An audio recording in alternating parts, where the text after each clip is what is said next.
We've got Al Pacino and a bunch of celebrity scuffles in today's Entertainment City, but first, Hollywood is saying goodbye to a beloved character actor.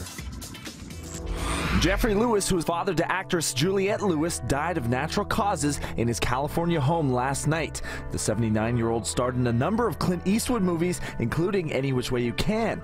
He also appeared in many TV shows throughout the 60s, 70s, and 80s. Lewis leaves behind his wife and 10 children. I've been bitten. It's fine.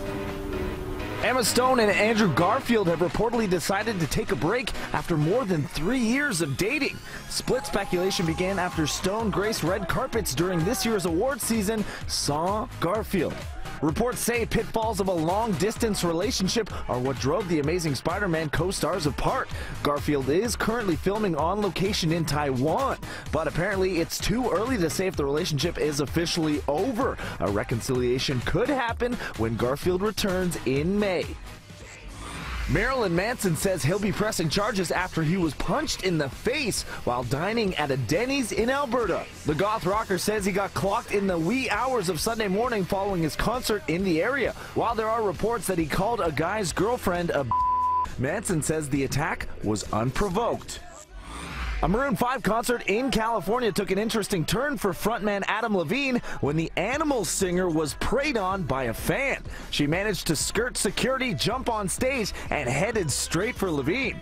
He took it all in stride, but it does turn out the fan did cause some damage, cutting his ear with her fingernail. Super terrifying.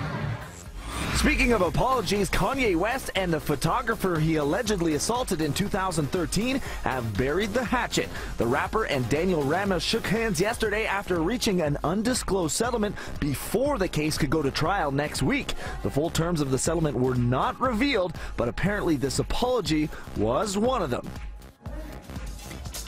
Al Pacino is hitting the big screen as an aging musician in Danny Collins. He tells our Jill Bellin who inspired his portrayal.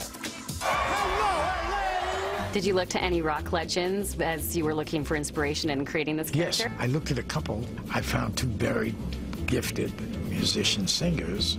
One was Barry Manilow. Oh. And the other was Rod Stewart. I crossed them together. There was something about that spirit that they have that helped me in this point. How amazing was it to be able to work with Al Pacino? I was really dazzled by him. I really was. Christopher Plummer was also in a few of the scenes that I did, and that was for me just such a thrill. It really doesn't get better than this cast, especially because it is small, so it was easy to actually get to know these other people. Al's got a poker group that he's been playing with for like 40 years.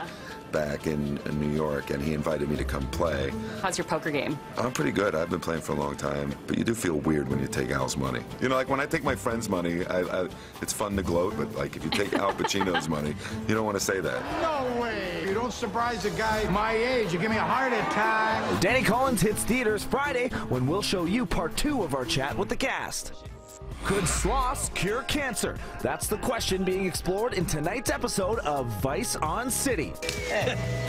How could you have ever held an animal that looks more like a mistake?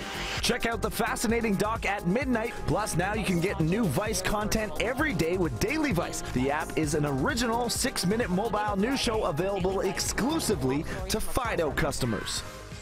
And coming up tomorrow on Entertainment City, we're talking to comedy legend Billy Crystal and the hilarious Josh Gad about their new show, The Comedians. I love the promise of this.